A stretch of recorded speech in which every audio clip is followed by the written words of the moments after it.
Қайырлы күн, каналыма қош келдіңіз. Бүгін мен сіздерге дәмді болып шығатын, қатпарлары анық көрінетін өте дәмді қытырлақ самсаның жасалу жолымен бөлісемін.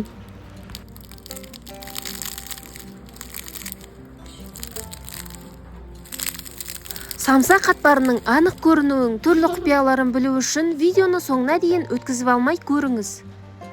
Сіздер мен самсаның жасалу тәсілін және де қандай май қолданылу керектігінің түрлі тәсілдерін бөлісетін боламын. Каналыма тіркеліп алуды ұмытпаңыз. Ең алдымен 500 грамдай салқын суға бір ас қасық тұзды және де 2 жұмыртқаны салып, тұз ерігенше араластырамыз. Менде барлығы 30 данадай самса шықты. Судың көлеміне қарай ұнды аз-аздан сала отырып, қаттылау етіп қамыр илейміз. Достар, менің каналымда дәл осындай көптеген жеңіл жасалатын рецепттер бар. Алдағы рецепттерді өткізіп алмас үшін каналыма тіркеліп қоюды ұмытпаңыз. Егер де иленген қамырыңыз жұмсақтау болып кетсе, самсаның қатпарлары шықпай қояды. Дәл осы құраммен жасалған самса көп болады десеңіз, құрамын 2 есе азайтып жасауға да болады. Жайғанға жеңіл болуы үшін мен бүкіл қамырды 4 бөлікке бөліп алдым. Иі қанып жұмсарғанша пакетке салып 10-15 минутқа қалтырдым. Келесі кезекте ішіне салатын салмасын дайындадым. Мен үйде дайын фарш болмағандықтан тауықтың төс етін ұсақтап кесіп алдым.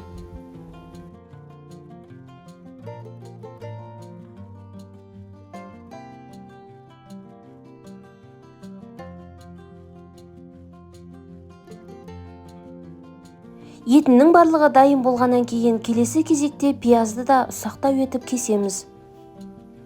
Осы кезде иі қанып дайын болған қамырды алып, оны жаямыз. Достар, менің каналымда қамырды дөп-дөңгелек теп-тегіс етіп жаюдың туралы видео бар.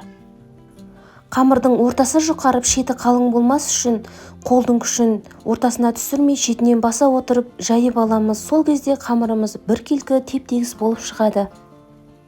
Самсаның қамырын еттің қамыры етіп жіңішке етпей, жуандау манты пельменнің қамырынан да дәл осы видеода көрсетілгендей етіп жуандау етіп жаямыз. Яғни қамырдың қатпарлары білініп тұруы үшін. Самсаның қатпары анық көрінуі үшін ұн емес крахмал қолданған да дұрыс. Көшеде сатылатын дәмді өзбек самсаларына олар арасына қатпары анық көрінуі үшін крахмал қолданады. Қамыр жайып дайын болған кезде үстіне ерітілген сары май қосамыз. Сары май міндетті түрде 82% болуы тиіс. Пайызы аз май қолдансаңыз, қатпарлары бір-біріне жабысып білінбей қалады. Дәл осылай етіп молдау етіп жағамыз. Мен үй ыстық болғандықтан қамырға майы сіңіп қатуы үшін дайындап алған қамырды салқын жерге қойып қойдым. Осы уақыт аралығында қамырдың ішіндегі салмасын ыстық табаға қуырып дайындап алдым. 4 орама қамырды дайындап, әрбірінің бетіне осы майдан жағып, бірінің үстіне бірін саламыз. Дөңгелектеп, рулет тәрізді етіп орап, бөлек-бөлек кесіп алып, қамыры бір-біріне жабыспас үшін оны оқыптап тураймыз. Кесетін пышағыңыз өткір, яғни мыжылмай бірден кесілуі тиіс. Дәл сол кезде қамырдың арасындағы қатпарлары осылай болып анық көрініп тұрады. Менде фарш емес туралған тауық еті болғандықтан піспей қаламы деп осылай етіп оны алдын ала табада қуырып алдым. Сонымен самсаларымыз дайын. Қамырды езіліп еріп кетпесе үшін тоңазытқышқа салып, осылай етіп басып алмай жайып шықтық.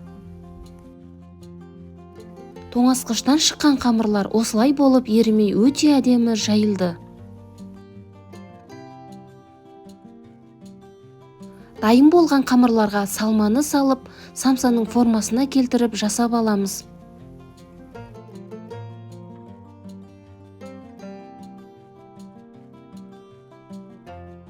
Жұмыртқаның сары уызына бір ас қасық сүт құйып, оны араластырып, осылай етіп самсаның бетіне жақтым.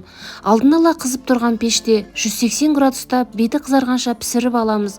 Әдемі болу үшін мен орталарына мақ септім. Осымен самсалар дайын болды. Қытырлақ, өте дәмді болып шықты. Міндетті түрде дәл осылай жасап көріңіз. Достар, менің каналыма тіркеліп, қоңырауша белгісін басып, лайк басуды ұмытпаңыз.